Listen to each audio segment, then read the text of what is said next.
Hoje é a 27ª live do Jornal Rumo à Vitória, da Frente Patriótica Luiz Carlos Prestes.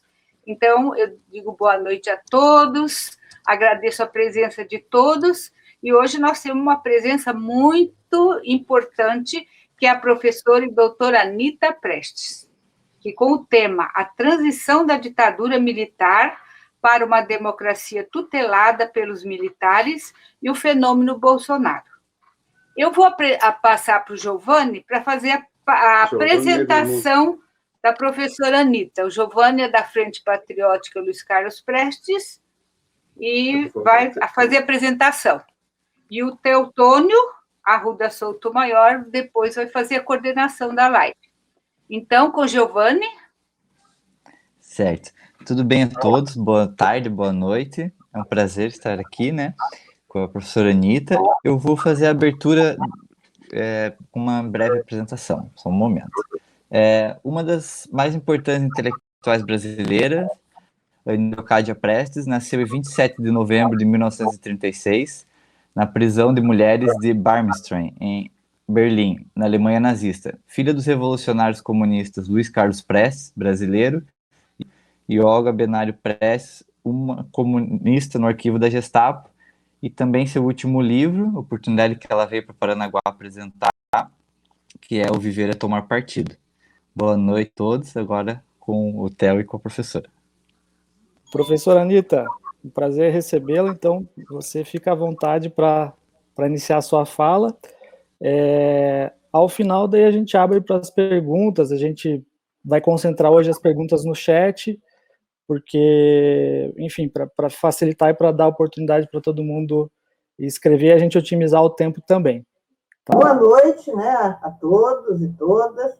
Quero agradecer muito o convite, né, do pessoal aqui do Jornal Rumo à Vitória e, enfim, da Frente Patriótica, que já somos conhecidos há algum tempo, né, final de 19 eu estive aí, tanto em Curitiba como em Paranaguá, e, enfim, sei que vocês fazem um trabalho aí de divulgação, né, e de popularização das ideias marxistas e de esquerda, que, nesse momento, sem dúvida, é particularmente importante. Então, para mim, é um prazer encontrar com vocês e tentar levantar alguns problemas atuais, digamos assim, né, e, ao mesmo tempo, ficar aberta para isso, perguntas, críticas, sugestões, discordâncias, enfim, estamos aqui para isso, né? Como já foi anunciado, né, o tema da minha fala aqui hoje é a transição da ditadura militar para uma democracia tutelada pelos militares. E, mais recentemente, né, o chamado fenômeno Bolsonaro. Bom, para nós chegarmos nos dias de hoje, né, e entendermos um pouco o que é essa democracia tutelada pelos militares, da qual eu estou falando, a gente precisa retroceder recuar um pouco no tempo, né, a década de 70, lembrar que nos anos 70, a ditadura militar, que tinha sido estabelecida desde 64, né, inicia um processo de crise do regime ditatorial, né, em parte com várias causas, como sempre, né, mas é importante a crise do petróleo, do capitalismo, aí no início, né, dessa década, repercutindo aqui de forma bastante intensa no Brasil, né, levando a que toda a euforia do chamado milagre brasileiro, iniciado em 68, viesse por água abaixo, se desmoralizasse, né? Também a luta pela anistia, né, a movimentação que existia no Brasil durante aqueles anos 70, né, desde 73, principalmente, né? Em 74, assume a presidência da República, mas no general, né, nomeado pelo alto comando do Exército, general Geisel, que anuncia, né, a sua política de extensão lenta, gradual e segura, que, na realidade, não foi nem tão segura, nem tão gradual, porque nesses anos de 74, 75, a repressão continuou furiosa no Brasil. Inclusive, lembrando, né, que o partido PCB, o Partido Comunista Brasileiro, ao qual eu pertencia, né, sofreu duras quedas, né?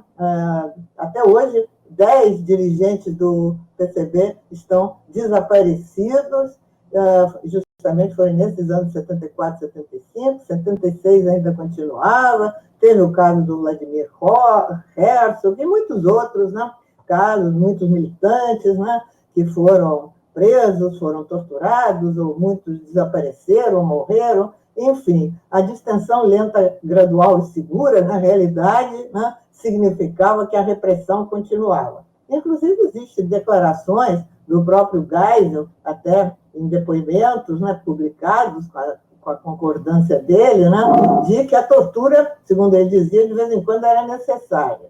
Então, quer dizer, ele mesmo passou a assumir isso depois. Na época, evidentemente, não se dizia isso. Enfim, havia toda uma crise do regime ditatorial, tem que levar em conta também a situação internacional, não só por causa da crise que eu falava, mas ligado com essa crise, né, um certo afrouxamento, digamos assim, da Guerra Fria, né? Depois vem já em 77 o governo Carter, que significa, nos Estados Unidos, que significa uma certa, enfim, distensão, né? Quer dizer, a própria ditadura, o comando da ditadura, mais especificamente o alto comando do Exército, os generais de 4 estrelas, começaram a entender que era necessário fazer alguma coisa, né, para, enfim, dar mais credibilidade ao regime, era necessário isso apelar para uma institucionalização desse regime, que justamente vai se dar através de todo esse processo, né, que ficou conhecido como distensão lenta, gradual e segura, né, patrocinada pelo governo Geisel. Então, esses anos são anos, não se pode esquecer, entre muitos outros fatos importantes que contribuíram para isso torpedear a ditadura, enfraquecê-la, foi as eleições de novembro de 74, né, quando o MDB, que era o partido da oposição consentida, conquistou uma vitória importante, portanto, foi uma derrota do governo, da Arena.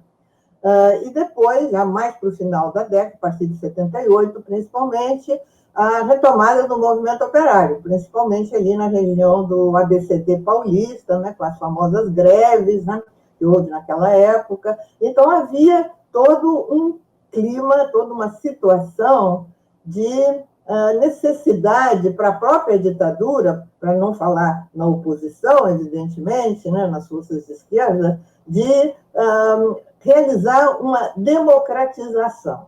Agora, vamos ver como é que foi essa democratização, quer dizer, essa transição, né, que em geral é falada, a transição da ditadura para um regime democrático, né, eu considero que podemos dizer que a transição da ditadura para uma democracia limitada, muito limitada, pactuada e tutelada pelos militares. Quer dizer, a questão da tutela militar é algo muito importante.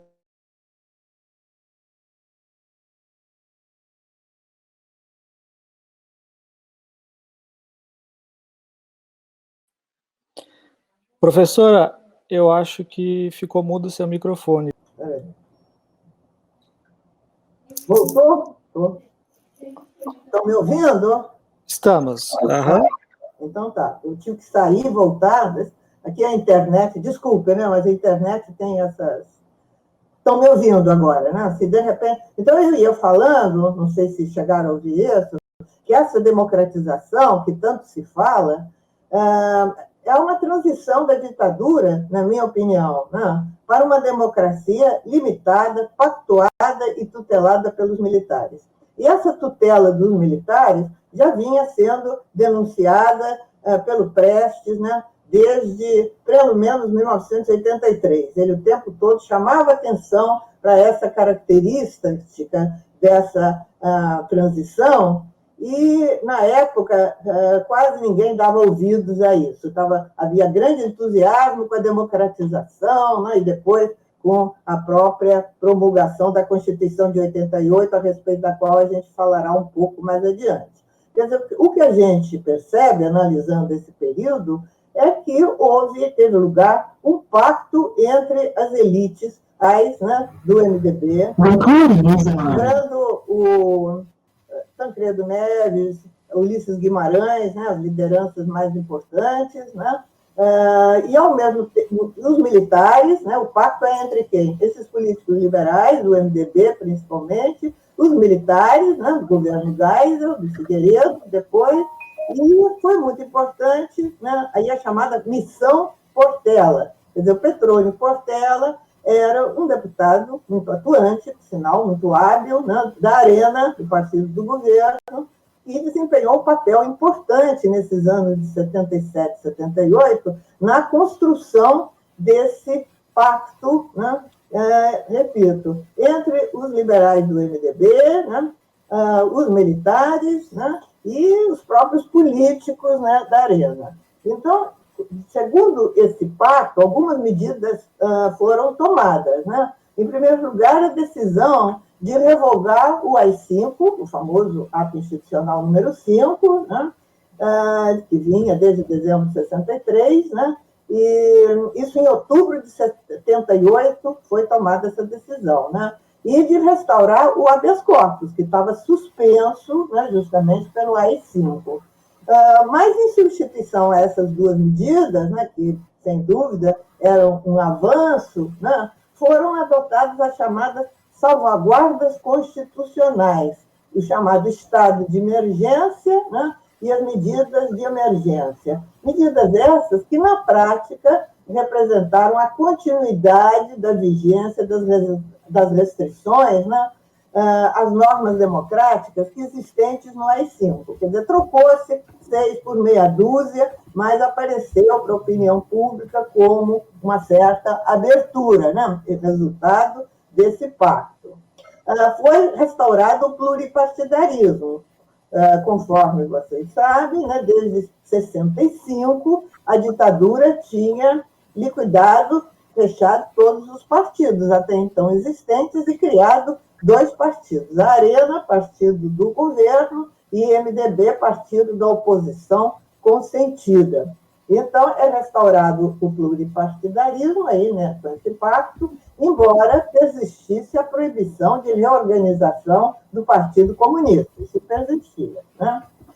Em agosto de 79, é promulgada a lei da anistia, já no governo Figueiredo, portanto, mas fazendo parte de todo esse pacto. Lei essa da anistia que concedia, como é sabido, bastante, né, anistia não só aos presos e perseguidos políticos, como também aos agentes da ditadura envolvidos na prática da repressão e da tortura. Quer dizer, então, era uma anistia, assim, muito capenga, né? Uma anistia absurda, podemos dizer, né? Um escândalo, inclusive, porque isso vai contra toda a legislação internacional a respeito da tortura, que é um crime que não prescreve, e o Brasil é signatário dessa legislação internacional. Então, nessa medida, a gente vê que essa lei da anistia, que resultou, sem dúvida, de uma pressão grande, houve um movimento importante, principalmente assim, mais já para o final dessa década, pela anistia, comitês da anistia surgiram por todo o Brasil, e no exterior também, uma pressão grande no exterior, né?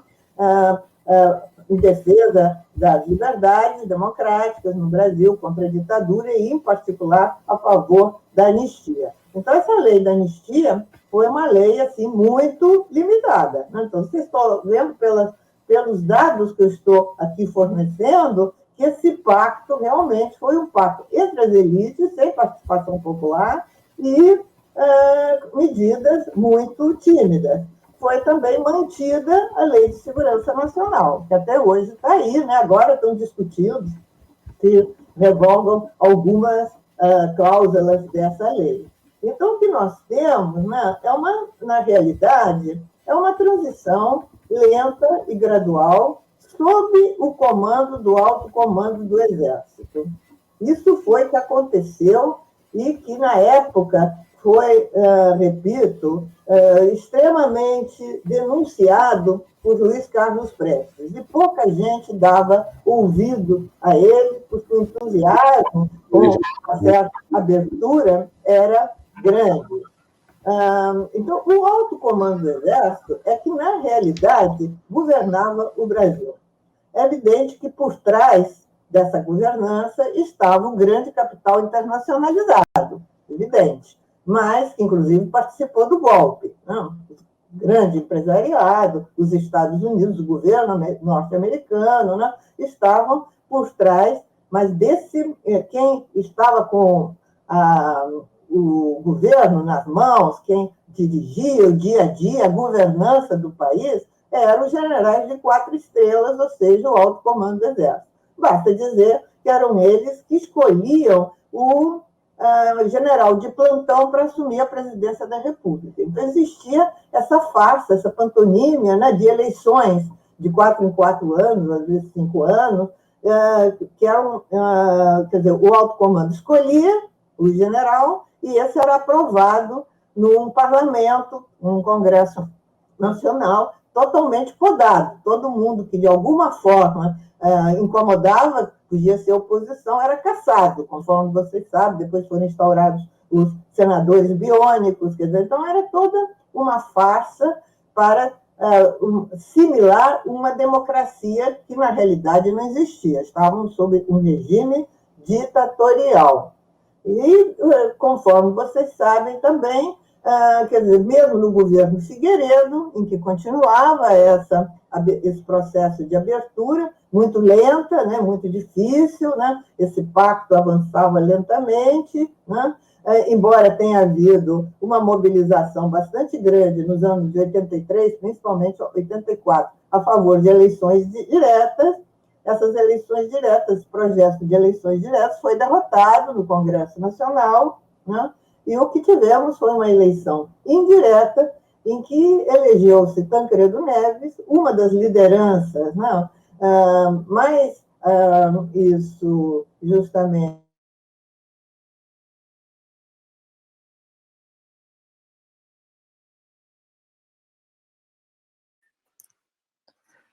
Professora, só um segundo que novamente ficou mudo o seu microfone. Eu acho que, inclusive... Vê se você consegue ativar. E agora? Aí. Voltou? Voltou, legal. Não sei por que acontece isso. Bom, como eu ia dizendo, então, apesar de ter ocorrido uma campanha pelas eleições diretas, bastante, assim, que mobilizou muita gente, né? Na realidade, as eleições diretas foram derrotadas, o projeto foi derrotado no Congresso Nacional, e tivemos eleições indiretas para a presidência da República, né, em janeiro de 85, onde se elege o Tancredo Neves, que vem logo a morrer, e quem assume é o Sarney. Temos o governo Sarney, né, que vai patrocinar já a elaboração, quer dizer, uma constituinte e a elaboração da Constituição. É uma constituinte também que, em vez de ser uma assembleia, né, realmente autônoma para a Constituição, é uma eleição do Congresso Nacional, quer dizer, uma constituinte que depois se transforma em Congresso Nacional,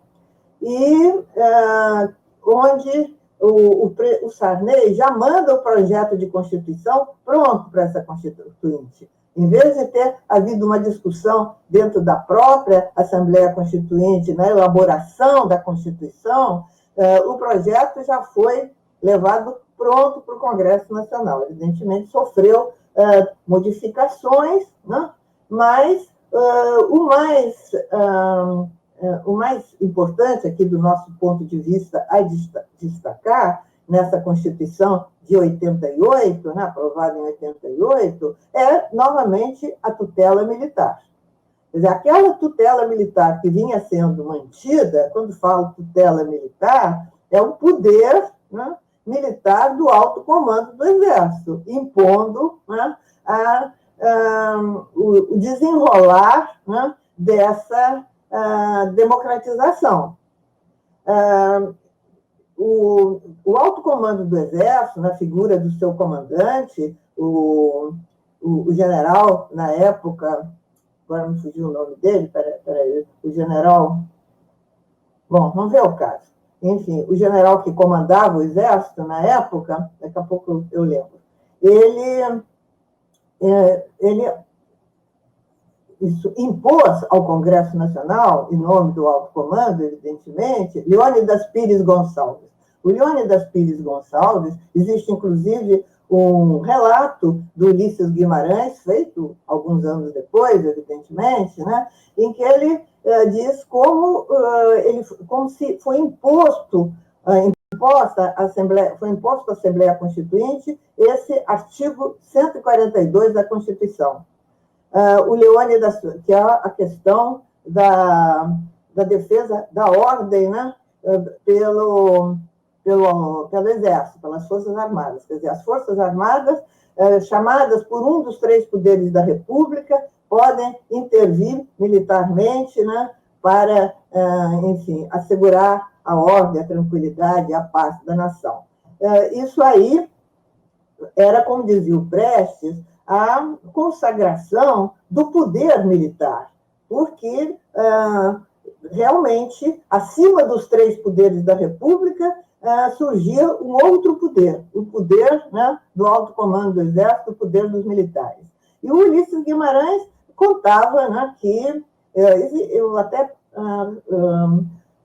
coloco isso em um dos meus textos que eu escrevi a respeito, né, eu cito essa fala do Ulisses Guimarães, esse depoimento dele, em que ele diz que o Leônidas informou a ele, olha, esse artigo 142 é aprovado porque havia resistências na Constituinte, né, a sua aprovação, ou não tem Constituição, simplesmente será fechada essa Constituinte, enfim, não terá Constituição. Então, Ulisses e os liberais se submeteram, né, a essa imposição dos militares. Eu acho que é muito importante a gente saber isso. Essa Constituição de 88, embora ela consagre algumas conquistas importantes, né, em relação à Constituição de 67, que era uma Constituição de corte fascista, né? Então, alguns direitos democráticos, civis, etc., trabalhistas, estão consagrados nessa Constituição. Mas o poder militar está lá. E isso, repito, o Prestes vinha denunciando com muita insistência. Às vésperas da aprovação da promulgação, né, dessa Constituição, o Prestes publicou um artigo, inclusive, que está no nosso site do Instituto Luiz Carlos Prestes, né, quem não conhece é interessante acessar, esse artigo dele, que ele justamente é intitulado Poder Militar, em que ele mostra, né, que a tutela militar, né, que vinha desde a ditadura não tinha sido extinta, não tinha desaparecido, continuava, né, vigente no texto da própria Constituição. Isso, companheiros, eu acho que é muito importante a gente ter em vista para entender, inclusive, os acontecimentos que vieram depois, os desdobramentos, né, que vieram depois.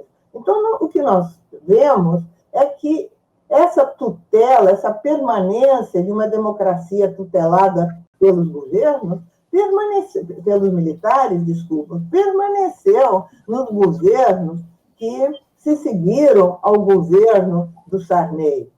É esse governo existente em 88, que era do presidente Sarney. Permaneceram nos governos do PT. Eu acho importante lembrar isso. A famosa Carta aos Brasileiros, do Lula, né, isso, lançada às vésperas das eleições de 2002, quando Lula foi eleito pela primeira vez, né, ela consagra isso. Quer dizer, eu considero que o que aconteceu com a direção do PT, mais especificamente com Lula, é que após 3 derrotas eleitorais para a presidência da República, né, ele verificou que não havia no Brasil apoio popular suficiente para ele se eleger. E era necessário, para conseguir se eleger, esse era o objetivo dele, né, fazer um pacto, fazer um acordo com o imperialismo, com o grande capital. E foi o que ele fez. Né? Essa carta aos brasileiros, não sou eu que digo, muita gente já analisou assim, foi a consagração, né, da aliança do pacto com o grande capital. E, por isso, em consequência, nos governos que se seguiram do PT,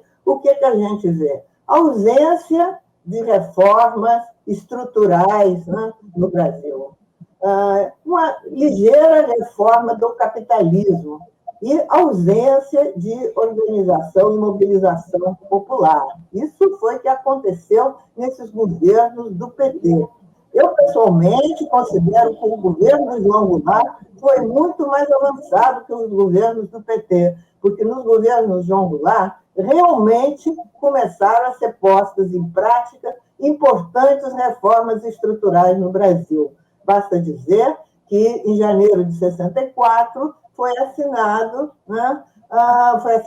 a lei que controlava, fazia a remessa de lucros das empresas imperialistas no Brasil. A reforma agrária estava na ordem do dia, sem falar em outras reformas estruturais. E, por isso mesmo, né, o imperialismo, aliado com o grande capital brasileiro, os monopólios, e o latifúndio derrubou o João Goulart. Por isso, o golpe, né? Porque o João Goulart não era nenhum revolucionário, nem era de esquerda, né? Pelo contrário, era um representante da burguesia e estava começando, né, a tomar medidas realmente de acordo com reformas estruturais. Eram as famosas reformas de base, né, pela qual tanto se lutou naquele período, né, anterior ao golpe de 64.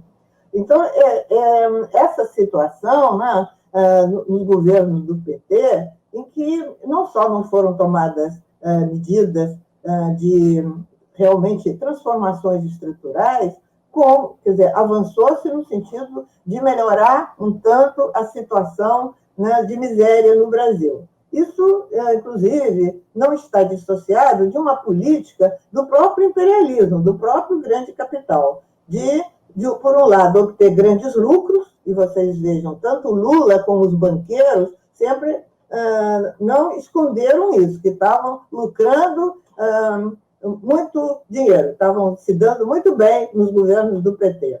E ao mesmo tempo, distribuir, né, fazer uma política compensatória, como se fala nesses documentos aí do grande capital, das empresas representativas do grande capital, para os mais pobres, inclusive para garantir que não haja insatisfação popular, para impedir qualquer perigo, né, de revolta popular. Então, realmente houve, e além disso, o Lula teve sorte, foi um período em que, no mercado internacional, o Brasil pôde colocar bem suas exportações. Né? Então, com isso, foi possível, principalmente no primeiro governo Lula, realizar uma política de combater a miséria, coisa que agora rapidamente foi desmontada de novo. Né?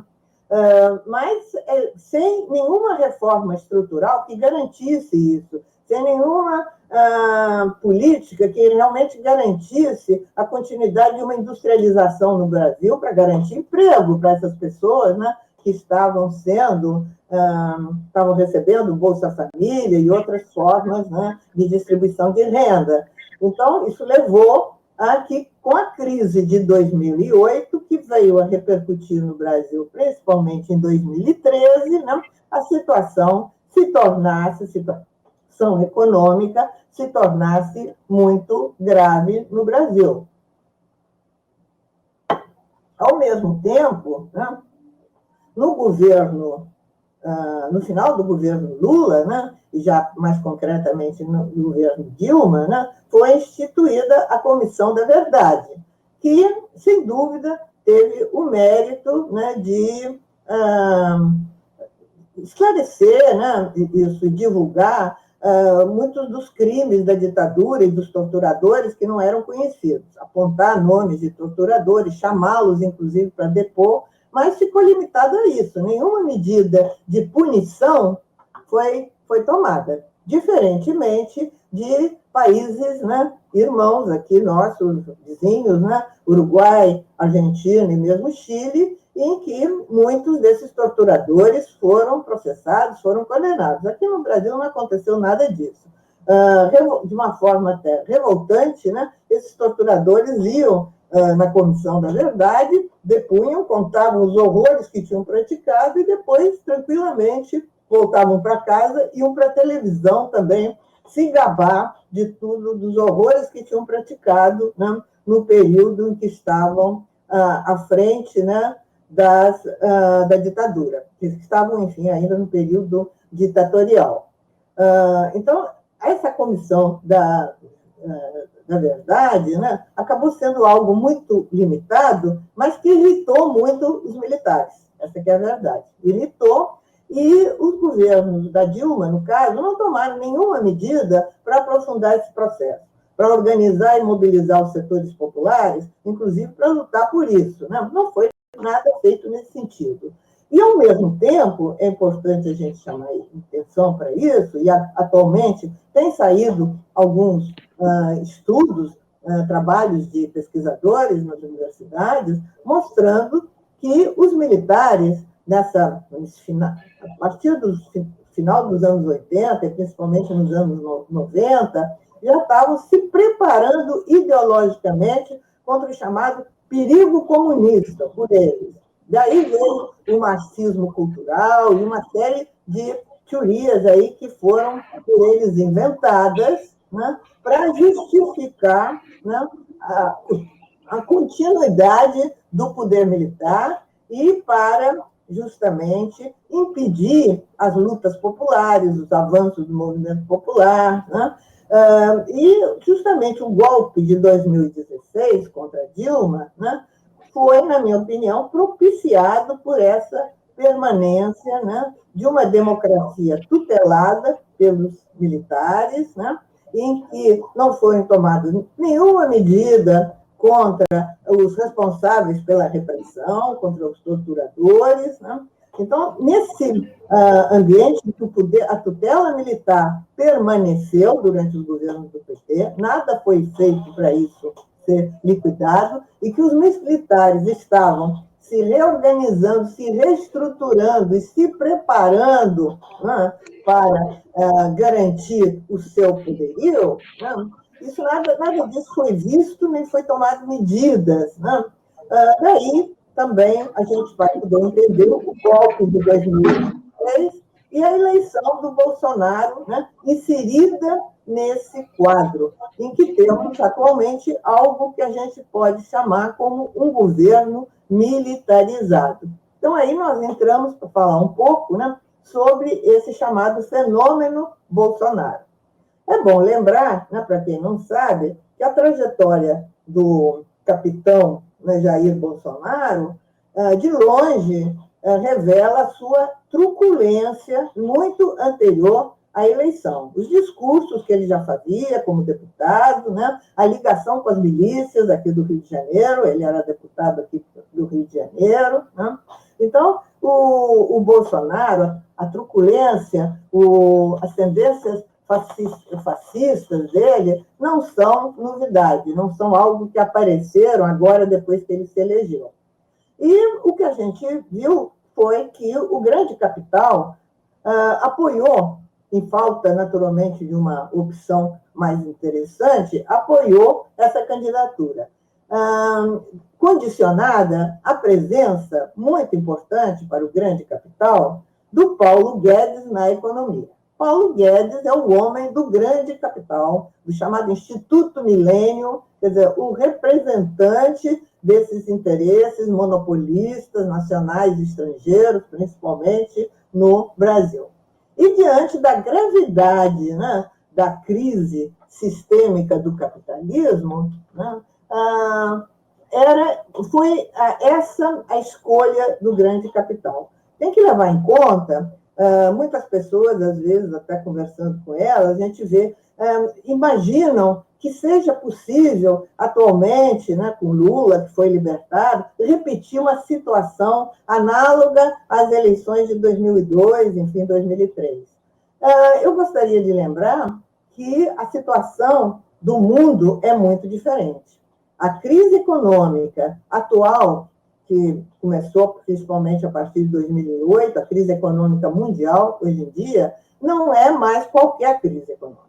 É uma crise econômica, segundo os estudos existentes, dos economistas competentes e tudo, é uma crise sistêmica, uma crise em que o capitalismo ele sobrevive, né, porque ele sozinho não vai nunca isso desaparecer, explodir, se não tem quem derrube, mas ele cada vez sobrevive em condições mais difíceis, o que significa de maior concentração de renda e de maior exploração dos trabalhadores, né, e das diferentes, da população dos diferentes países do mundo. E o Brasil é um país do terceiro mundo, né, então isso é mais grave ainda. Então, o grande capital, diante da gravidade da crise econômica, que principalmente, né, aqui no Brasil se fez presente, né, a partir de 2013, não por acaso houve todos aquele movimento, né, aí em 2013,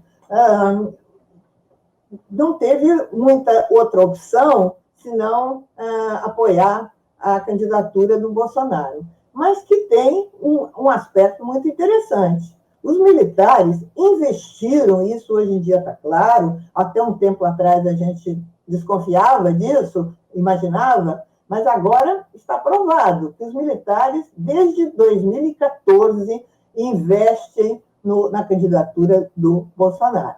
Tem um pesquisador, o Piero Lerner, professor da Universidade Federal de São Carlos, eu até estou aqui com o livro dele, não sei se vocês estão podendo ver, que ele, inclusive, diz o seguinte: quando o Bolsonaro ia fazer campanha nas academias militares, isso já em 2014, entre 2014 e 2018, o Bolsonaro estava indo às academias militares falando diretamente aos cadetes.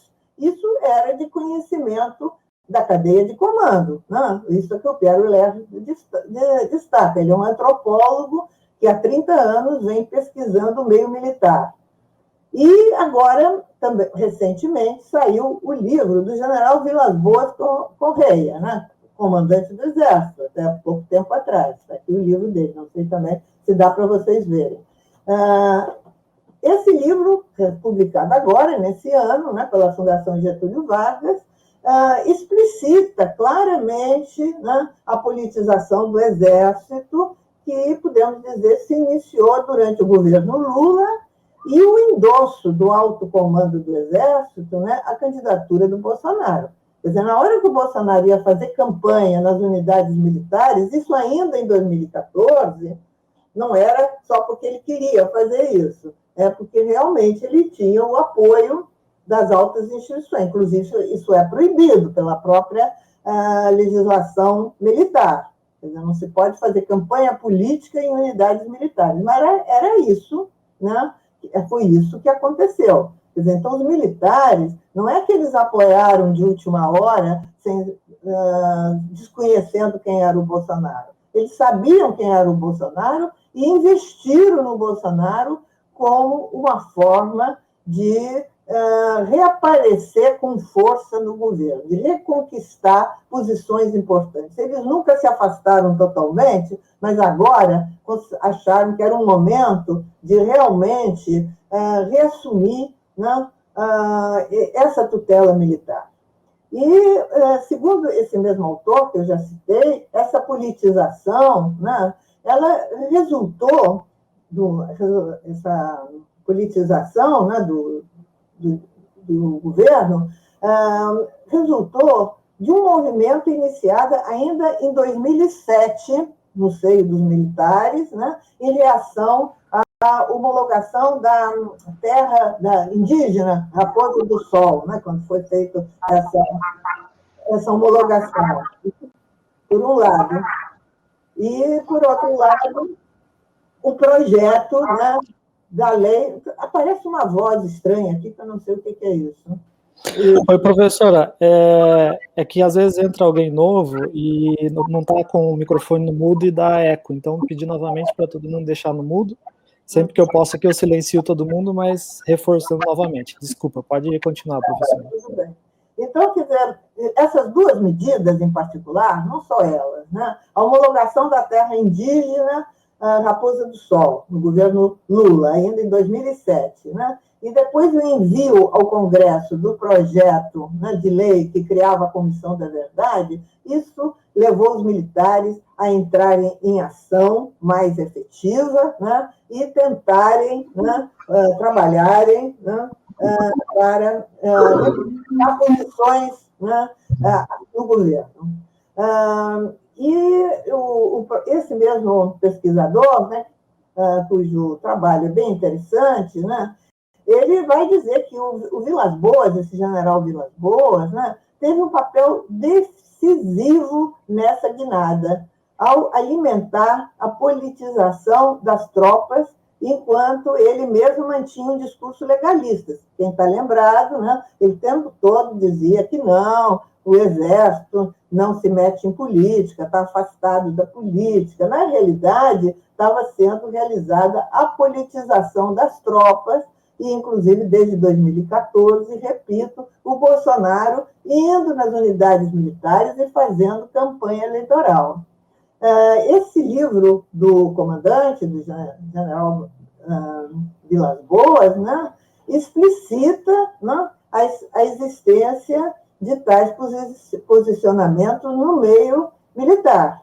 Então, isso eu acho que vem comprovar algo que a gente já desconfiava, mas não tinha assim a comprovação. Quer dizer, houve toda uma política, todo um empenho do alto comando do Exército, do poder militar, portanto, né, de retomar posições perdidas, né, com a institucionalização da ditadura, com esse processo de democratização. Quer dizer, o próprio general Vilas Boas confirma que o Bolsonaro fez campanha desde 2014 nas unidades militares, o que é proibido por lei, né? Então, o que a gente percebe é que houve uma mudança importante no meio militar, no meio do alto comando, né, a partir, principalmente, né, dos anos 90, mas isso já vinha de antes, porque isso é um fenômeno internacional, que só o Brasil, aqui os militares brasileiros, sofrem a influência do governo e das autoridades americanas, né, dos Estados Unidos da América do Norte.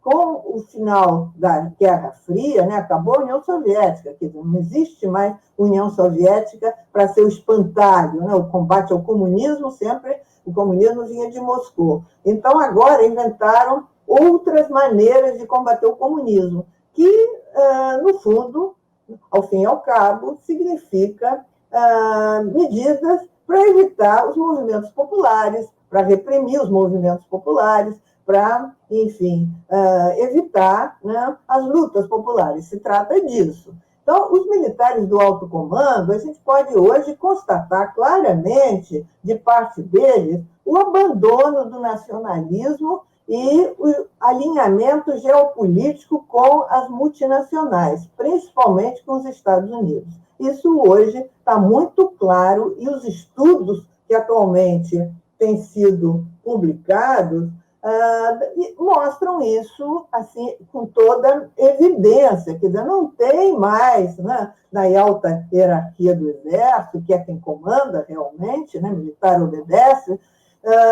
nacionalismo. Quer dizer, aqueles antigos nacionalistas, lá na década de 50, isso não existe mais, né? E hoje pode-se compreender, a meu ver, né, e baseada nesses trabalhos que eu digo têm sido divulgados, né, pode-se compreender o alinhamento de Bolsonaro ao governo Trump, como aconteceu, todos nós podemos ver isso, né? E os interesses, né, de uma maneira geral, do complexo industrial militar estadunidense no Brasil, né?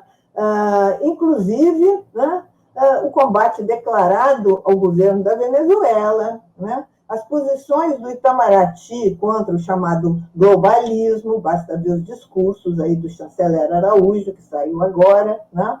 A articulação com as igrejas pentecostais, né? Atreladas em grande medida aos setores do conservadorismo dos Estados Unidos. Isso também existem hoje vários trabalhos mostrando isso. Quer dizer, esse conservadorismo dos Estados Unidos penetrou em grande parte aqui no Brasil através dessas igrejas pentecostais, né? O combate ao chamado politicamente correto, não sei se vocês estão lembrados, os discursos de campanha do Bolsonaro falava volta e meia nisso, a necessidade de combater o politicamente correto. O que é isso? É o combate ao chamado marxismo cultural que eles inventaram, né? E as suas consequências, né? Como a defesa da escola sem partido, porque eles inventaram essa história, né? Que vem também lá dos Estados Unidos, do conservadorismo norte-americano. O Olavo de Carvalho foi uma ponte nesse sentido, né? Como jornalista que atuava aqui no Brasil no final dos anos 90, e se ligou aos militares. E tinha essa ligação também com os setores conservadores lá dos Estados Unidos. E daí que vem essa história do marxismo cultural que eles inventaram, que seria algo vindo de Gramsci, né? Eles ouviram falar, mas fazem uma deturpação muito grande. Segundo algumas dessas pesquisas que eu andei lendo, ninguém desses militares se deu o trabalho de ler Gramsci. Quer dizer, eles ouviram falar alguma coisa e deturpando, falsificando Gramsci, então criaram essa teoria, que hoje em dia o comunismo mundial não quer mais travar combate através das armas, que isso está ultrapassado. Então, recorre a fazer a cabeça das pessoas, principalmente da juventude. Então, o marxismo cultural seria isso, as teorias de Gramsci, né? Que são levadas, né, de forma suave, né, através da escola. Por isso que as escolas, as universidades, as instituições culturais estão sendo tão torpedeadas por esse governo atual, porque justamente trata-se, né, para eles, de combater o perigo do marxismo cultural, que entra por esses caminhos, fazendo a cabeça das pessoas.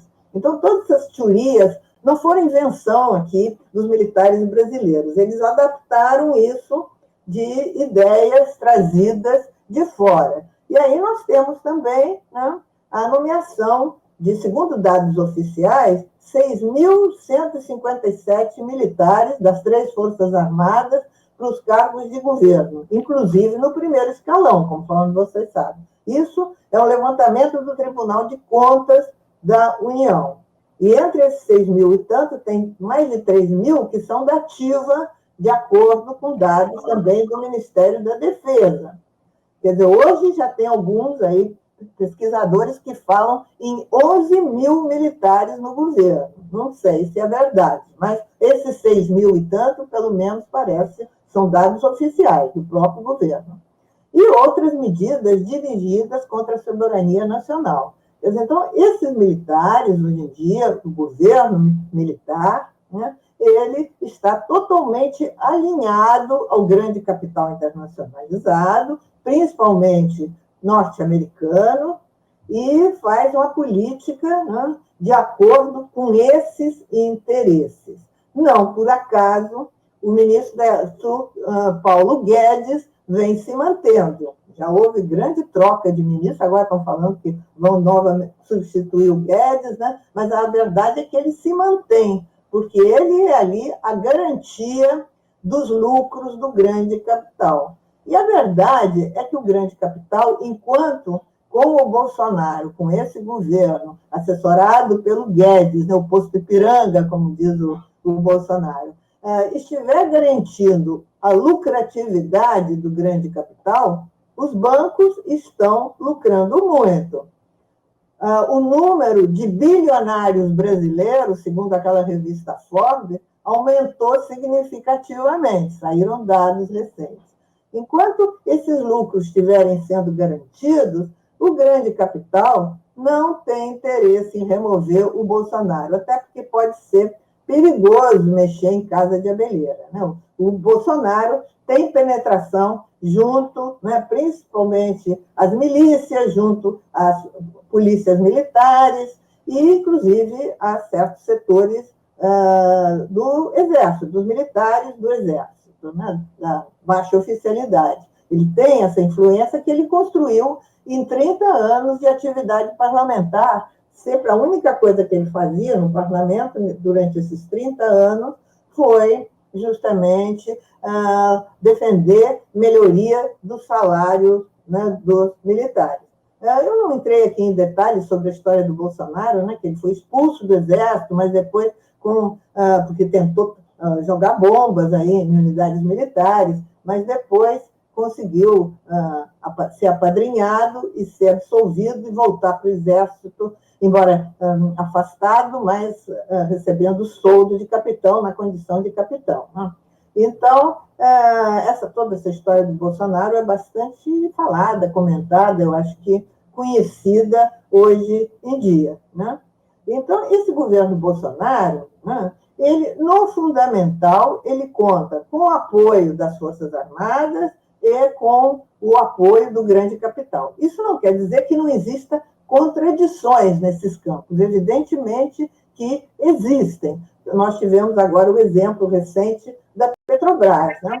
O Bolsonaro, a principal preocupação dele, está evidente, é se eleger em 22. Para se eleger em 22, ele precisa manter o apoio na base eleitoral dele. Então, ele tem que tomar medidas que, de acordo com os interesses dessa base eleitoral. Um dos setores são os caminhoneiros. Os caminhoneiros estão insatisfeitos com o aumento dos preços da Petrobras. Então, ele quis mexer no preço da Petrobras. E até removeu o presidente da Petrobras e nomeou um general, conforme vocês sabem que, por sinal, tomou posse esses dias. Né? Isso parece uma contradição muito séria. Na realidade, os preços foram mantidos, não vão ser alterados, mas com isso, com essas atitudes, né, o Bolsonaro consegue apoio da sua base eleitoral. Quer dizer, então, esses conflitos, essas contradições existem. No meio dos militares também tem contradições com o Bolsonaro. Mas, no fundamental, eles não estão dispostos a remover o Bolsonaro, inclusive com toda essa mamata de 6 mil e tanto recebendo salários, né, do governo. Quer dizer, na realidade, nós temos um governo militarizado com grande risco, eu acho, de marchar para uma facetização crescente. Né? Quer dizer, no fundamental, isso que eu queria deixar claro, apesar de haver contradições, nem os militares estão dispostos a retirar o Bolsonaro, pode ter uma ou outra voz isolada, mas não é a posição do alto comando, nem o grande capital, por enquanto, pelo menos, está interessado. Isso só se ele realmente se tornasse pouco, enfim, útil para os interesses do grande capital. Quer dizer, então, para o capital financeiro, manter as reformas, isso é o mais importante. Isso esbarra, frequentemente, em interesses dos parlamentares, né, que sofrem a pressão das suas bases eleitorais. Então, são essas contradições que eu já me referi aqui há pouco. Né? Mas, justamente, a influência do grande capital e o próprio governo do Bolsonaro procuram gerir esses conflitos. E, no meio desses conflitos, vai remando para frente, vai se mantendo. Vocês vejam que não adianta gritar fora Bolsonaro por aí, porque ele está muito sólido, apoiado por quem tem força para apoiá-lo. Não existe um movimento popular organizado, disposto a realmente modificar a situação do país. Nem tem forças revolucionárias, dirigentes para isso. Então, quem comanda o país é o grande capital e tem as Forças Armadas aliadas. Eu acho que não devemos alimentar ilusões. Eu acho que, com certeza, haverá lutas no país, estão havendo já, cada vez mais reprimidas, na medida em que a satisfação popular crescer. A fome agora no Brasil é uma realidade, né? Últimos dados que eu andei vendo aí, mais de 60 milhões de brasileiros vivem com carências alimentares. Quer dizer, é uma fome que é só a gente sair na rua aqui no Rio de Janeiro, então as pessoas estão implorando por uma comida, um café, uma comida. Então, realmente, provavelmente, haverá lutas, inclusive, muito provavelmente espontâneas, né, em que as tendências fascistas desse governo vão se tornar cada vez mais explícitas, ou seja, repressão.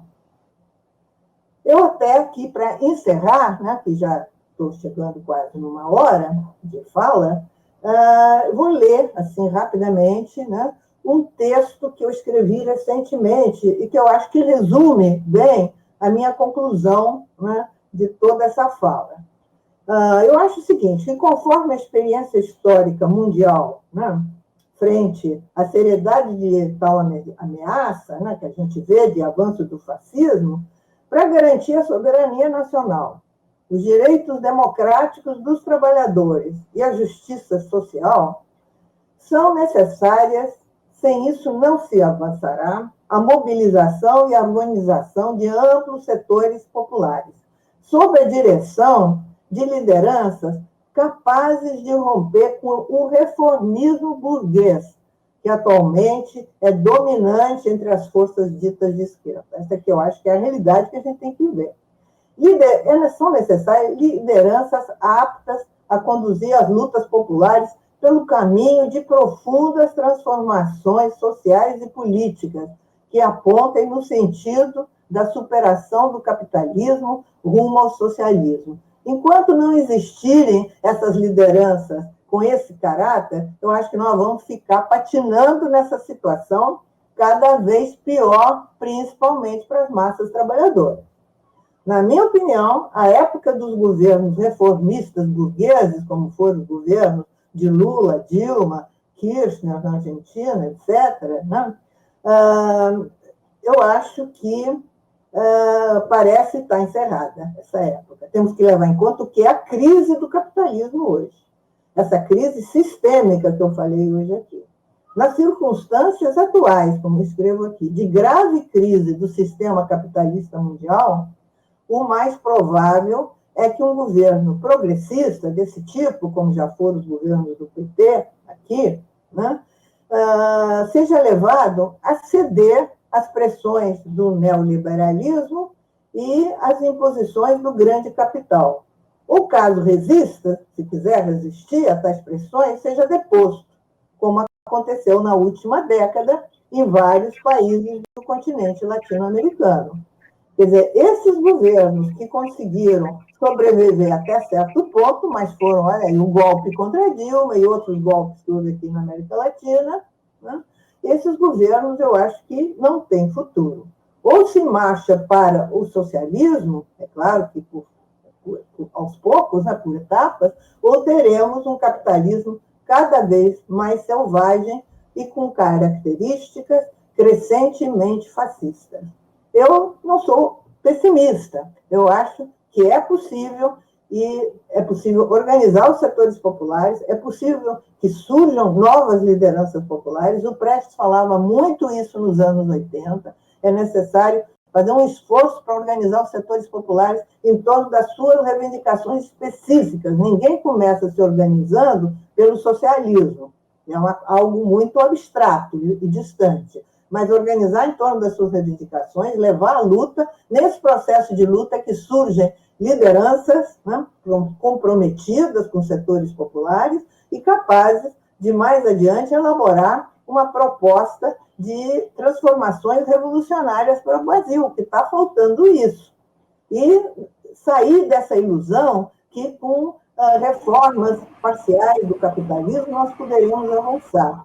Eu acho que a prática desses últimos anos nos revela que esses governos ditos progressistas, entre aspas, né, na realidade, acabam sendo depostos, porque não interessa ao imperialismo. E o imperialismo tem força, o grande capital tem força, não nos iludamos. E as Forças Armadas no Brasil, em particular o Exército, que é a mais importante delas, né, estão articulados com esse projeto. Quer dizer, esses militares brasileiros se convenceram que o destino do Brasil é atrelado aos Estados Unidos da América do Norte. É isso, eles estão convencidos disso. As doutrinas que lhes foram ministradas nas escolas militares, nas academias militares, são todas nessa direção. E nos governos do PT, nada foi feito para isso ser modificado. Bom, desculpa por ter falado tanto tempo, mas é que o assunto realmente é muito vasto e amplo. Fico à disposição de vocês. Obrigado pela atenção. Maravilha, professora. Muito obrigado pela sua bela explanação. As pessoas estão fazendo as perguntas no chat e eu vou tentar aqui ler algumas para você, tá? Só um segundo.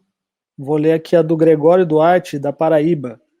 Ele pergunta o seguinte: professora, recorrendo à definição do Dimitrov acerca do fascismo, entendendo o fenômeno como uma ditadura terrorista aberta dos elementos mais reacionários, mais chauvinistas e mais imperialistas do capital financeiro, e também apontando que a tarefa do fascismo é a de assegurar politicamente a ofensiva do capital, em que medida, nas condições atuais, o desgoverno Bolsonaro se aproxima dessa especificidade apontada pelo Dimitrov? Para além disso, em um país cuja formação histórico-econômica caracteriza-se pelo caráter de uma burguesia associada e dependente, quais os limites políticos dos desenvolvimentistas, a exemplo de Ciro Gomes, e dos reformistas, a exemplo do PT? Quais os caminhos e tarefas dos comunistas? Gregório Duarte, da Paraíba. Fica à vontade, professora, para responder essa. Na sequência, a gente vai mandando as demais perguntas daí.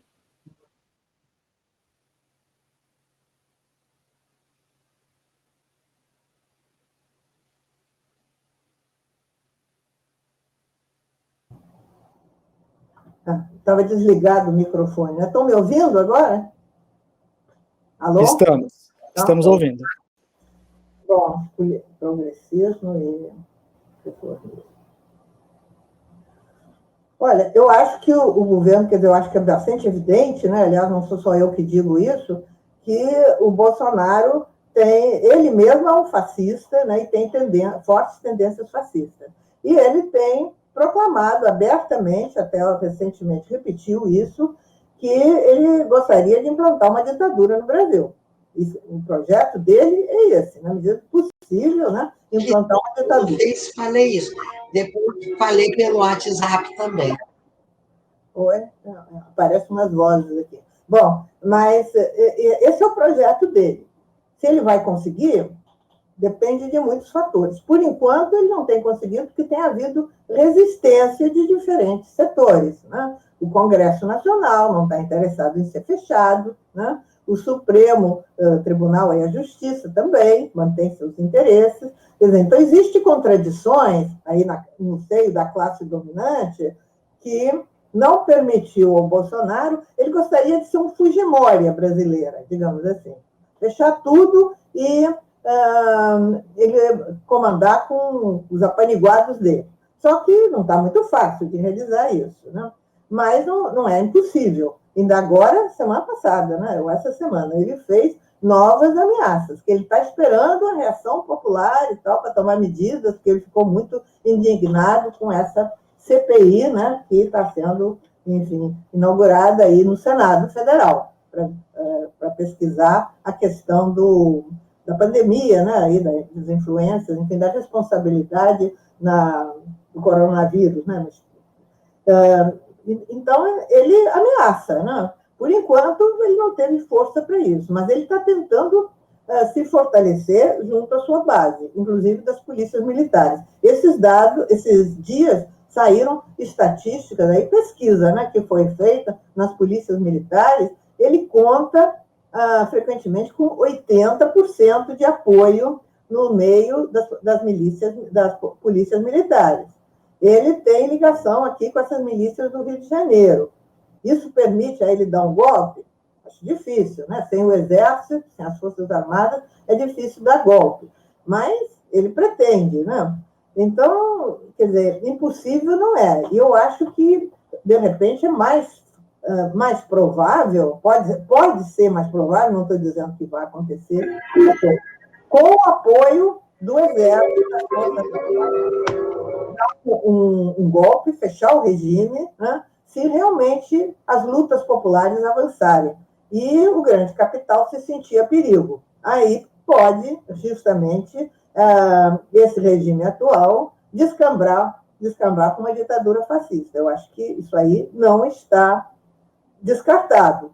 Vai depender muito de todo esse conjunto de forças, né? Da situação internacional. Aqui no Brasil, sempre a situação internacional teve e tem grande repercussão, né?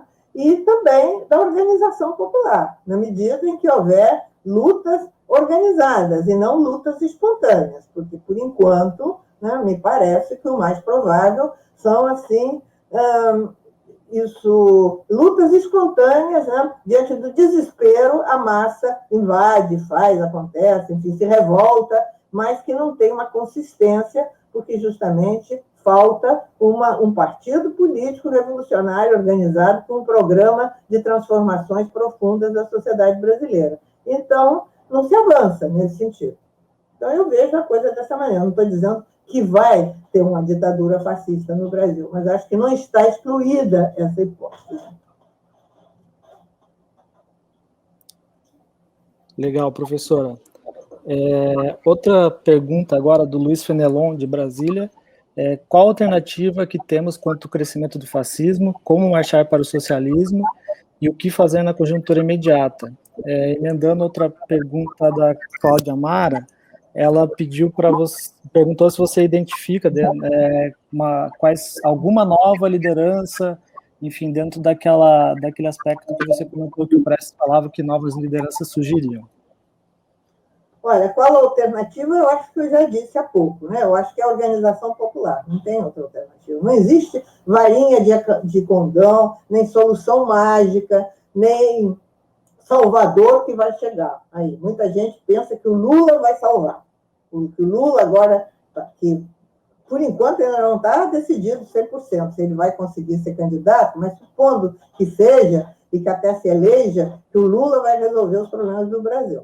Eu discordo. Inclusive, primeiro, nos primeiros governos dele, que as condições eram muito mais favoráveis, ele não fez isso, não vai ser agora, diante dessa crise sistêmica, né, do capitalismo, que ele vai conseguir fazer isso. Não é a perspectiva nem do PT, nem do Lula.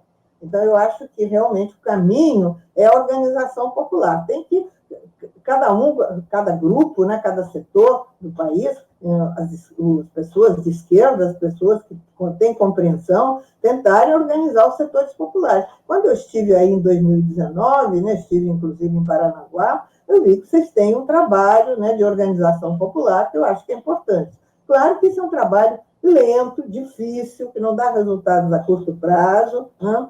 E geralmente se tem muita pressa, se quer grandes resultados a curto prazo. Isso eu acho que não vai se conseguir, levando em conta a própria história do Brasil, né? A herança que nós temos de 4 séculos de escravismo, enfim, todo o processo histórico, né, no Brasil, que nunca tivemos uma revolução, todas as lutas populares foram sempre violentamente esmagadas, né? Enfim, nós temos uma herança muito pesada e não se vai reverter isso com ilusões.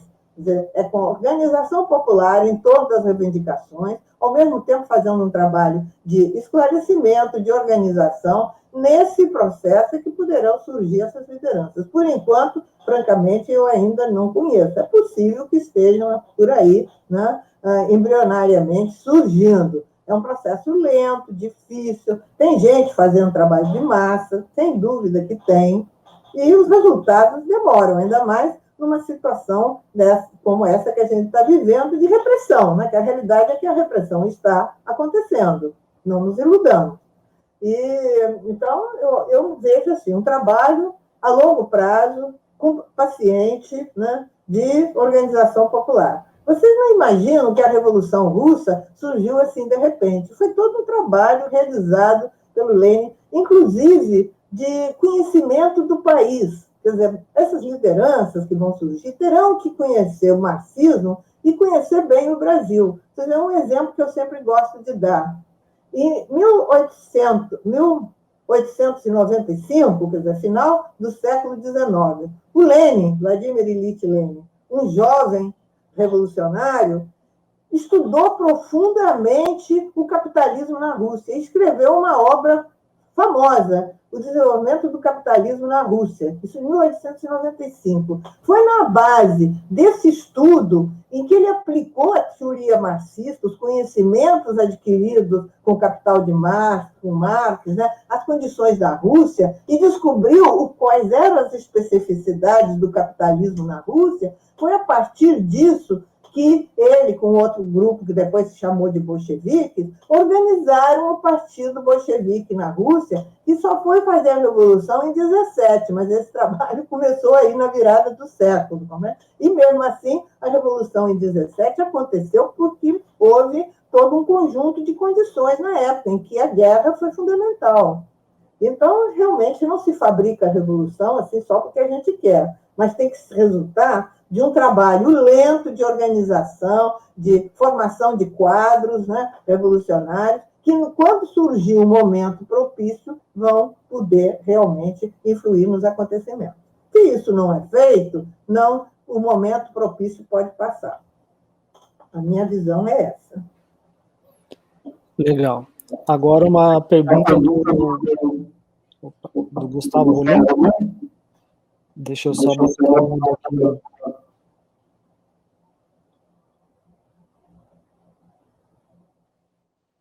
Tá me ouvindo, professor? Estou ouvindo, estou aguardando ele. Vamos lá. A pergunta do Gustavo é a seguinte. Professor, o que achou da ideia dos centros socialistas proposto pelo professor Alisson Mascaro, que é professor de Direito da USP, se não me engano, tocado, por enquanto, de forma mais entusiasta pelo deputado Glauber Braga? Me parece que eles iniciaram um primeiro centro socialista aí na região do Rio de Janeiro. Olha, eu não conheço os detalhes, ouvi falar, né, mas realmente não conheço os detalhes. Eu acho que toda experiência no sentido de mobilizar, organizar os setores populares, eu acho que é importante. Se for isso, eu acho que realmente pode contribuir. Né? Legal. A outra pergunta do Gustavo é: uma transição para fora do atual regime, imposto e aprofundado em 2016 e 2018, não vai necessitar de uma força imensa da classe para, de fato, reestruturar o país e culpar os criminosos pelo genocídio de nossos povos indígenas e pela Covid? Me parece que possíveis conciliações estão fora desse quadro. Podia repetir, por favor, que eu não entendi muito bem aí o início. Tá, vou repetir aqui só um segundo. A outra pergunta, então, do Gustavo: uma transição para fora do atual regime imposto e aprofundado em 2016 e 2018 não vai necessitar de uma força imensa da classe para, de fato, reestruturar o país e culpar os criminosos pelo genocídio de nossos povos indígenas e pela Covid? Daí ele comenta que me parece que possíveis conciliações estão fora do esquadro. Olha, realmente, para você fazer transformações profundas, tem que ter força. Quer dizer, aí, primeira condição, organização popular, partido revolucionário, né, que tem uma política correta. Não adianta ter uma política bonita no papel, mas que não esteja articulada com a realidade. E para você ter um programa realmente articulado com a realidade, que permita avançar na transformação da realidade política, social, econômica do país, é necessário que isso esteja profundamente articulado com as lutas populares. Então, acho que nós estamos longe disso, pelo que eu consigo ver. Mas é nesse sentido que eu acho que tem que se trabalhar. E você fala em conciliações, eu acho que na política sempre são necessários, Lenin já dizia isso, os compromissos. depende de que tipo de compromissos, com quem que você faz os compromissos, se esse compromisso ajuda a avançar ou não ajuda. Então, isso tem que ser analisado concretamente frente a cada situação concreta. Não se pode ser, em princípio, contra compromisso ou a favor de compromisso. Os compromissos podem ser necessários, tudo depende das condições concretas. Mas o importante é ter uma estratégia revolucionária e que se siga essa estratégia, e nesse processo pode-se fazer concessões, pode-se fazer articulações, enfim, com diferentes setores que contribuam para que se avance rumo à realização desses objetivos estratégicos. Legal. Agora uma pergunta do professor Lafayette, aqui de Curitiba. Ele quer saber como que a senhora analisa essa recente troca no comando militar realizado pelo Bolsonaro, que algumas pessoas falam que poderia ser de certa forma o apoio dos militares a ele estaria abalado, alguma coisa assim, e que isso somado à CPI poderia desgastá-lo. Como que você analisa esses últimos movimentos?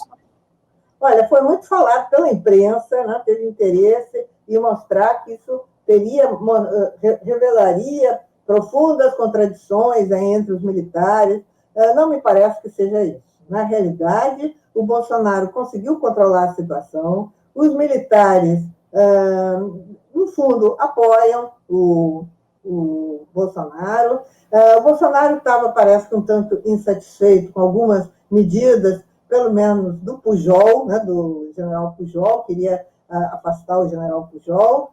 Ele conseguiu isso, mas, mais uma vez, a troca foi assim, troca de 6 por 6,5. Inclusive, vocês vejam, um general que tinha, uns dias antes da crise, chamada crise, criticado a condução da luta aí contra a pandemia, né, do Bolsonaro, ele foi nomeado no lugar do Pujol. Então, por aí vocês veem, quer dizer, foi mais uma encenação, né, para o Bolsonaro se mostrar mais forte, e os militares não estão interessados em abandonar o Bolsonaro. Se tivessem, né, tinham tomado outras medidas. Na realidade, né, há algumas vozes dissonantes, mas que ficam sozinhas.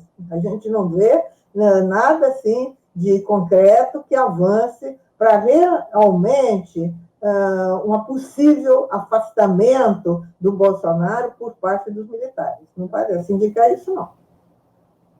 Os militares estão muito satisfeitos e toda mudança que o Bolsonaro faz no governo nomeia um general. É bastante seguido que está acontecendo isso. Legal. Lembrando aqui que o Thiago colou no chat aqui as referências dos livros que a professora Anita citou durante a fala dela. Alguém perguntou exatamente quais eram os livros. O Thiago já colocou ali as referências tanto da biografia do general Vilas Boas quanto do livro do Piero Leiner. Tá bom. Interessante, vale a pena ler. Legal. Vamos lá. Uma pergunta aqui do Rony. A alienação é resultado do projeto educacional que vigorou no Brasil desde 64. Parece que até a catástrofe está banalizada. Nossa força pode vir de qual de nossas fraquezas? Pergunta o Rony.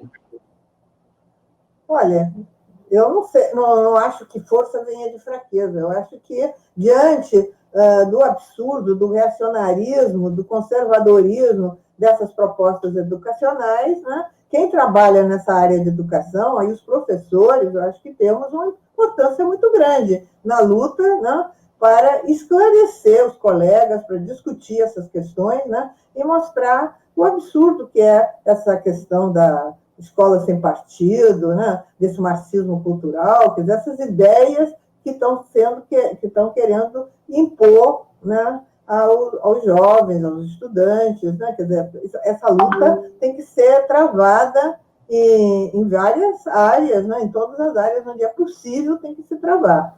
Então, se no momento estamos fracos, vamos lutar contra essa fraqueza, né? Vamos tentar, e, repito, organização, mobilização, é por aí. Um dos grandes problemas, eu acho, aqui das esquerdas no Brasil, inclusive no PCB também, era essa pressa. A gente quer resultados rápidos, quer amanhã ter grandes vitórias. Não vai ter isso, cada vez vai ter menos, porque o imperialismo, principalmente depois da derrota do socialismo mundial, da União Soviética, né? Quer dizer, nós estamos passando por uma época muito difícil, de retrocesso. O retrocesso não é só no Brasil, o retrocesso é mundial. Então, isso aí, retrocesso das forças de esquerda, dos comunistas, né? Então, isso aí não se supera de uma hora para a outra. É necessário muito estudo, muita organização, muita luta e muita persistência. Sem isso, não vai se conseguir avançar, na minha opinião. Perfeito, professor. Lembrando aqui aos participantes que a gente costuma usar sempre essa plataforma do Jitsi nas nossas lives, e ela, em tese, não deveria ter limite de participantes, né? Mas pareceu que hoje ela ficou limitada a 5 pessoas, então talvez alguns companheiros e alguns camaradas não conseguiram participar.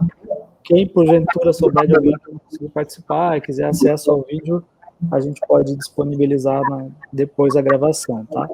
O Jorge Bernardi, aqui de Curitiba, fez uma pergunta, Anitta, que é a seguinte: como a senhora analisa esta virada para a direita, extrema-direita, de pessoas que até pouco tempo se identificavam com a bandeira da esquerda, inclusive jovens? Isso sempre acontece, né? Porque é outra coisa, é a influência de quem tem o poder, né? A influência de quem tem o poder na mão é muito grande, ainda mais com os meios de comunicação extremamente sofisticados, né, que existem hoje. A própria eleição do Bolsonaro, conforme sabemos, né, foi aí sendo denunciado, resultou em grande medida disso, da campanha, né, que foi feita, inclusive através de WhatsApp, de todos os meios, né, contra o PT, por um lado, né, e a favor do Bolsonaro, a favor do armamento do povo. Quer dizer, quem tem os meios de comunicação na mão, sem dúvida, tem penetração. Ainda mais num país, né, em que o conhecimento é muito limitado, né? O atraso cultural no Brasil não é de hoje, é de muitos anos, né? Sempre as classes dominantes no Brasil aqui conseguiram manter a grande maioria da população num atraso cultural muito grande. Então, isso aí dificulta, né, a penetração das ideias progressistas. E hoje em dia isso é um fenômeno mundial, vem de fora. Eu estou dizendo, esse conservadorismo norte-americano que penetrou aqui no Brasil por vários poros,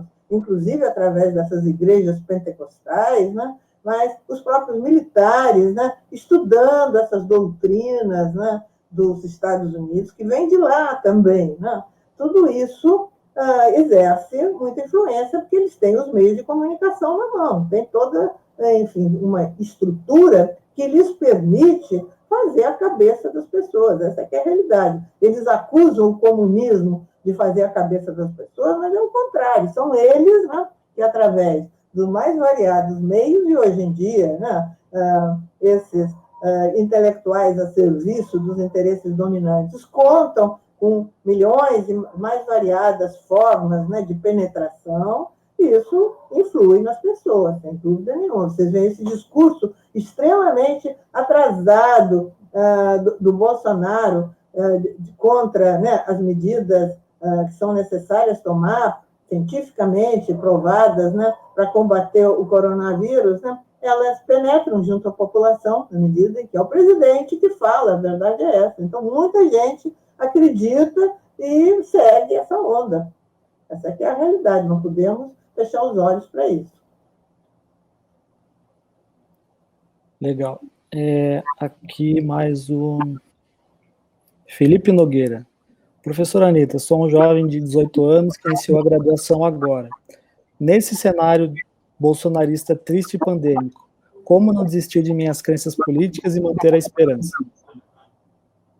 Como? Como é que é? Finalzinho aí, repete, que eu não entendi direito. Como não desistir de minhas crenças políticas e manter a esperança?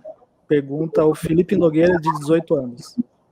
Olha, Felipe, você que tem só 18 anos, tem que estudar muito. Estudar o marxismo, conhecer profundamente o marxismo, mas estudar o Brasil também. Isso aí é que pode dar a você convicção científica da justeza da nossa causa. O Prestes, meu pai, sempre dizia isso, que se ele resistiu a 9 anos de prisão, a maior parte incomunicável, muita gente perguntava, como é que o senhor conseguiu resistir a isso? Ficar sozinho, isolado durante 9 anos. E ele sempre dizia, isso era a convicção científica da justeza da causa pela qual ele lutava. Então, isso só se adquire com muito estudo e também participando das lutas que você puder participar. No seu meio, no meio dos estudantes, não, no seu bairro, enfim, aí você que tem que avaliar onde que você pode participar. E estudar muito, isso é fundamental. O Rafael Salete pergunta, como a senhora avalia o esforço de frente ampla que agrega setores, inclusive do centro, para entroncamento do Bolsonaro? Olha, eu acho que alianças podem ser importantes, mas para que a aliança funcione, precisa ter base de massa. E o que eu tenho visto é que são alianças de cúpula. Essas alianças de cúpula geralmente não funcionam, porque todo mundo quer mandar. Quer dizer, as pessoas dizem que querem aliança, mas na prática, cada um desses dirigentes ou desses líderes, supostos líderes, né, ele quer ser o chefe, ele quer ser a figura principal. E justamente porque não tem massa por trás, não tem povo organizado por trás, trabalhadores organizados, então não tem sustentação.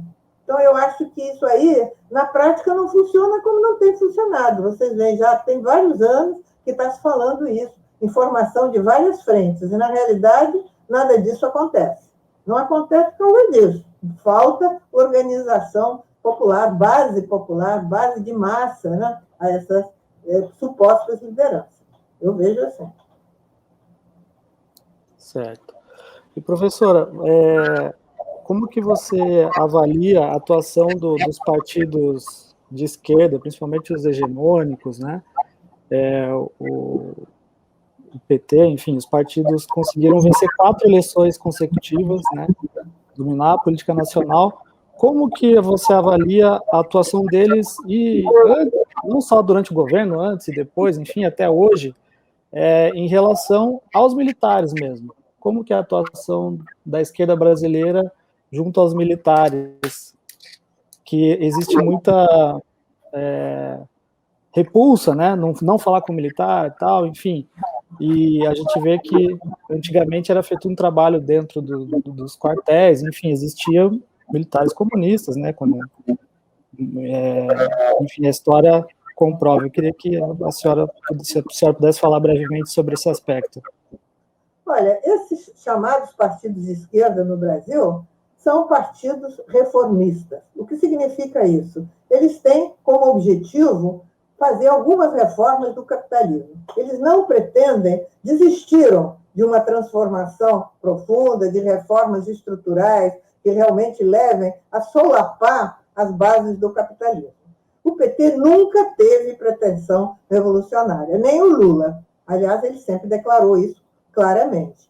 Então, se trata de fazer reformas do capitalismo. E a realidade é que hoje, inclusive diante dessa crise estrutural do capitalismo mundial, isso é impossível. Quer dizer, esse reformismo leva a derrotas, como foi o caso dos governos do PT. Quer dizer, tem isso durante um período que era favorável, até porque as commodities brasileiras encontravam bom espaço, né, bons preços no mercado internacional, principalmente no primeiro governo do Lula, né? Depois, quando chegou no período da Dilma, a coisa ficou diferente.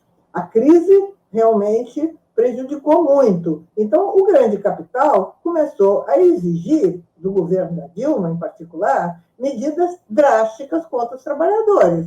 Isso que estão fazendo agora, né? E, na medida em que os governos do PT vacilavam, não tomavam essas medidas, acabou sendo derrubado. Inventaram um pretexto totalmente falso e derrubaram a Dilma, tiraram a Dilma. Não é a primeira vez que tem golpes assim. Hoje em dia, esses golpes são fantasiados, né? Não são golpes militares diretamente, são golpes parlamentares, jurídico-parlamentares. Justamente porque a visão desses partidos, em particular do PT, mas também do PCdoB, né, e de outros que tem por aí que são de esquerda, essa visão reformista do capitalismo os leva a subestimar a importância de intervir, enquanto governo, no caso do governo do PT, né, nas Forças Armadas, ou seja, tomar medidas de mudar o caráter dessas Forças Armadas. Então, o PT não fez nada nesse sentido. Tem até declarações da Dilma, aí, que eu já vi sendo citadas por um desses autores, aí, dizendo que ela confiava plenamente no Exército e tal. Quer dizer, então, realmente, estava ignorando totalmente as transformações que estavam havendo no meio militar, que estavam estudando seriamente, quer dizer, seriamente entre aspas, né? Porque, mas estudando essas doutrinas para justificar as mudanças de sua posição e botando isso na cabeça dos recrutas e dos jovens militares. Quer dizer, o ensino que é dado nos últimos anos, inclusive nos governos do PT, nas academias militares, não tem mais nada de nacionalista nem progressista. Então, isso mudou totalmente e os governos do PT não se aperceberam disso, não estavam preocupados com isso, né? A preocupação deles era realmente... O Lula disse muito claramente, lá no início do governo dele, que a preocupação dele era que cada brasileiro tomasse café, almoçasse e jantasse. Tudo bem, muito bonito até isso, mas como fazer isso sem realizar profundas transformações, né, na estrutura do país, ou seja, golpear as bases do capitalismo? Sem isso não vai. Resultado que tudo isso rapidamente se evaporou e acabou. Nem conseguiu liquidar totalmente a miséria, isso também não é verdade, né? Houve uma melhora, mas não foi liquidada a miséria. E rapidamente ela voltou, porque não foram tomadas medidas de reforma, inclusive de assegurar industrialização, que só dessa maneira, né, industrializando o país, é que é possível garantir emprego, trabalho para essas pessoas, para não ficar recebendo Bolsa Família o resto da vida, né? Levar essas pessoas a trabalharem. Mas nada disso foi feito pelo PT. Quer dizer, então, esses partidos, o Prestes dizia, ainda lá nos anos 80, os companheiros aí mais velhos devem lembrar disso, né? Que no Brasil os partidos de esquerda não existem mais, acabaram. Existem pessoas de esquerda. Então, eu acho que isso continua essa situação. Quer dizer, considerar o PT um partido de esquerda é totalmente uma lenda, não corresponde à realidade. É um partido que se pretende a conquistar o poder e fazer algumas reformas do capitalismo. É uma social-democracia à brasileira, só com um detalhe, que nem na Europa a social-democracia, né, o estado do bem-estar social, que existiu durante um período depois da guerra, já acabou, porque a crise do capitalismo hoje em dia não dá espaço, a concentração de renda é de tal ordem, não dá mais espaço para aquele estado do bem-estar social, nem na Europa, muito menos no Brasil. Quer dizer, então, esse tipo de política social-democrata não funciona mais diante da gravidade do capitalismo. Quer dizer, os donos do capital precisam, para manter seus lucros fabulosos,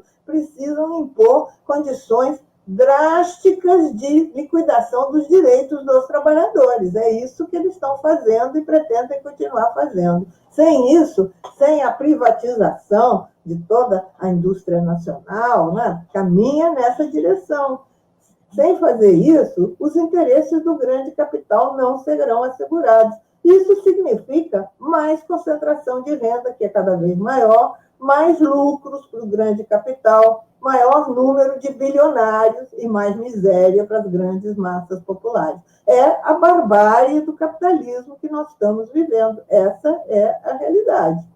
E isso só vai ser realmente, só vai se superar com organização popular e Partido Revolucionário, com um programa revolucionário de profundas transformações sociais no Brasil, que caminhem na direção do socialismo. Claro que não vai ser de imediato, isso é um processo difícil, não é um processo fácil.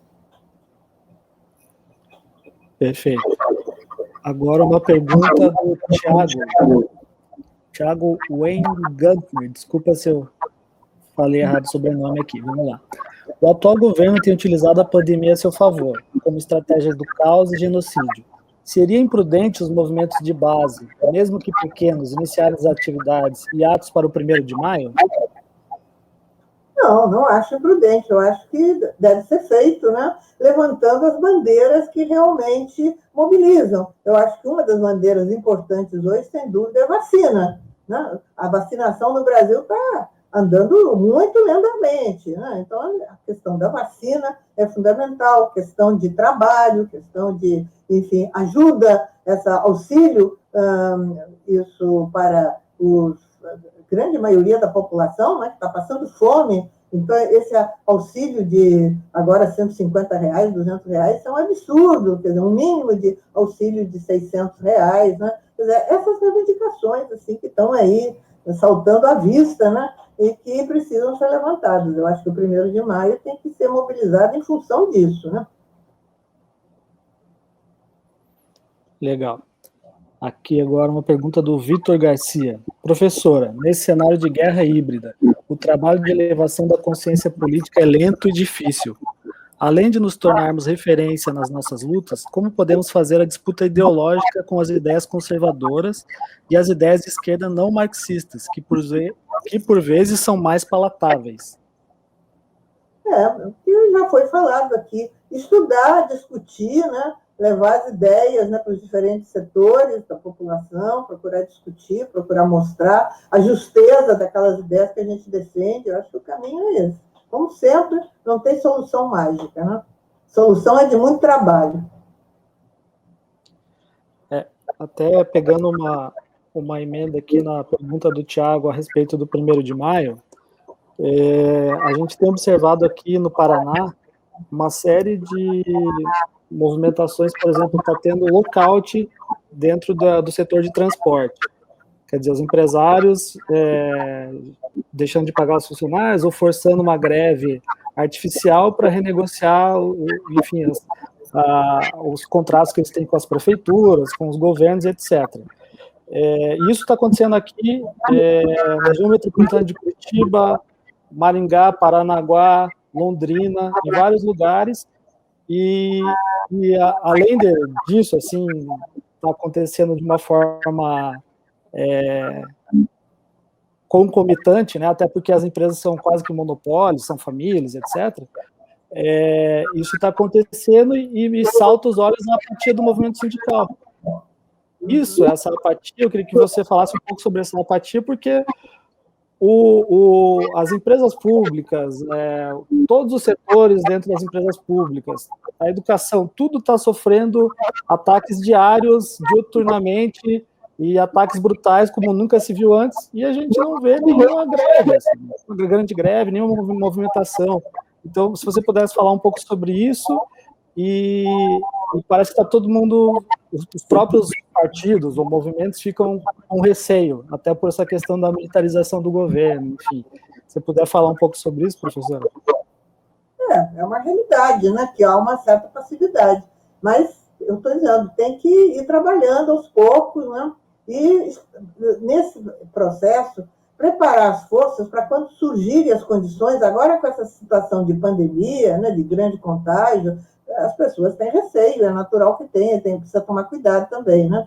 Mas é possível discutir em grupos pequenos e formando consenso, né? Levar ideias, né? Enfim, tentar organizar quem tem condição de fazer isso, principalmente quem está inserido em diferentes movimentos, né?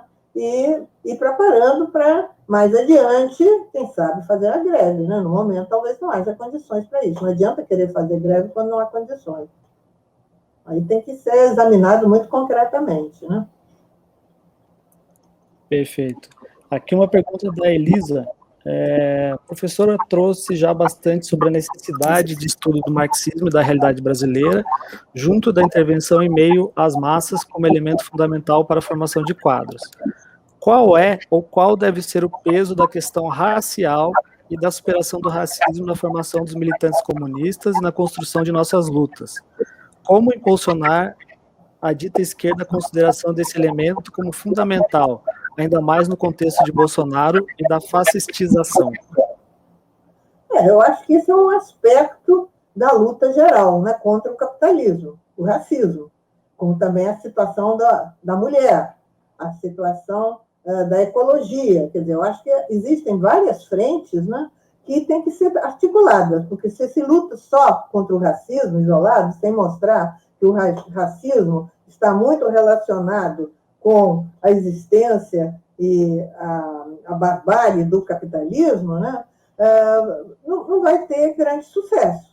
Então, eu acho que essa questão do racismo é um dos aspectos que deve estar presente na luta geral dos trabalhadores, dos comunistas, enfim, dos revolucionários, né, das forças progressistas, na luta por um mundo melhor. Uma das questões que tem que ser abordada, indiscutivelmente, é essa, da igualdade, né, de todos os brasileiros, no caso, né, o combate, enfim, a qualquer discriminação de qualquer tipo, não só racial, mas qualquer tipo de discriminação. Eu acho que a articulação de todas essas lutas é fundamental, porque justamente a burguesia tem interesse em dividir, tem interesse em que o pessoal uns fiquem lutando só contra o racismo, outros só pelos direitos da mulher, e tudo isso ficam lutas esparsas e divididas, que com isso o capital reina melhor.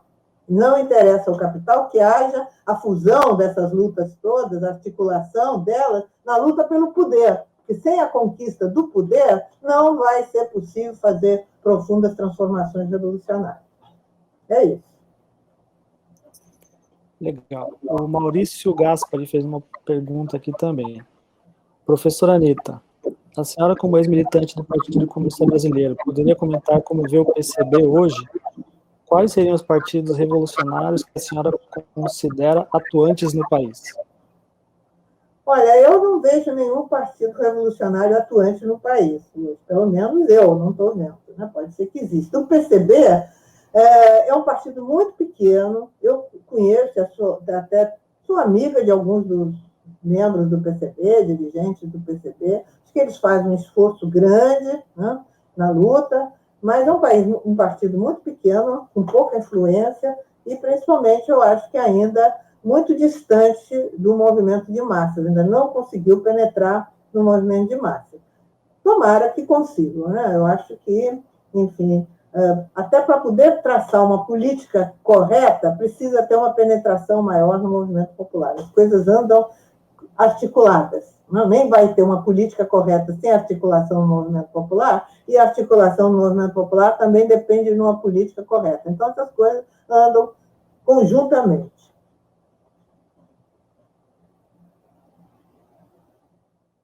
Perfeito. Bom, deixa eu ver. Eu acho que não esqueci de nenhuma, não passou nenhuma pergunta batida aqui. Se alguém tiver mais alguma pergunta, fica à vontade. Lembrando aqui que a gente tem realizado essas lives todo domingo às 18 horas, com temáticas variadas, mas sempre dentro do campo de debate da esquerda brasileira. Lembrando que nós já estamos quase há 2 horas aqui. Exatamente. Eu acho que a gente pode partir para o encerramento, professora. Se você quiser fazer as suas considerações finais, pode ficar à vontade, tá? Não, eu acho que eu não tenho assim, grandes considerações finais a fazer. Eu quero agradecer o interesse, a participação, que eu estou vendo que foi bastante numerosa, né? Isso me felicitar vocês, aí, o pessoal do jornal Rumo à Vitória, né? Dessa frente do Paranaguá, né? É um trabalho que estão fazendo, acho que é um esforço grande, importante, né? Estão todo domingo realizando essas reuniões, afora todo o trabalho que realizam, né? Então, eu acho que tudo isso é importante, né? É por aí que a gente pode vir a avançar e a obter sucesso. Espero que eu tenha conseguido trazer alguma coisa, não solução, mas, enfim, problemas para vocês pensarem, estudarem, né? Realmente, estudar eu acho que é muito importante. Sem conhecimento profundo da realidade brasileira, isso não vai se conseguir. Sem o marxismo, na minha opinião, não se conseguirá avançar. E eu acho que nós ainda estamos muito longe disso, precisamos trabalhar muito. e é muito importante que tenha muitos jovens. Eu tenho sido procurado ultimamente por, não vou dizer muitos, mas alguns jovens, né? Uns já mais esclarecidos, outros menos, mas que querem saber, têm interesse, querem estudar. Então, eu acho que isso é muito importante, muito saudável, que a gente encontre hoje no Brasil jovens que, apesar de todas essas dificuldades, apesar de toda essa situação, né, em que nós estamos vivendo, estão preocupados em avançar, em estudar e encontrar caminhos para a Revolução Brasileira. Eu acho que isso é muito importante. Então, obrigada, mais uma vez.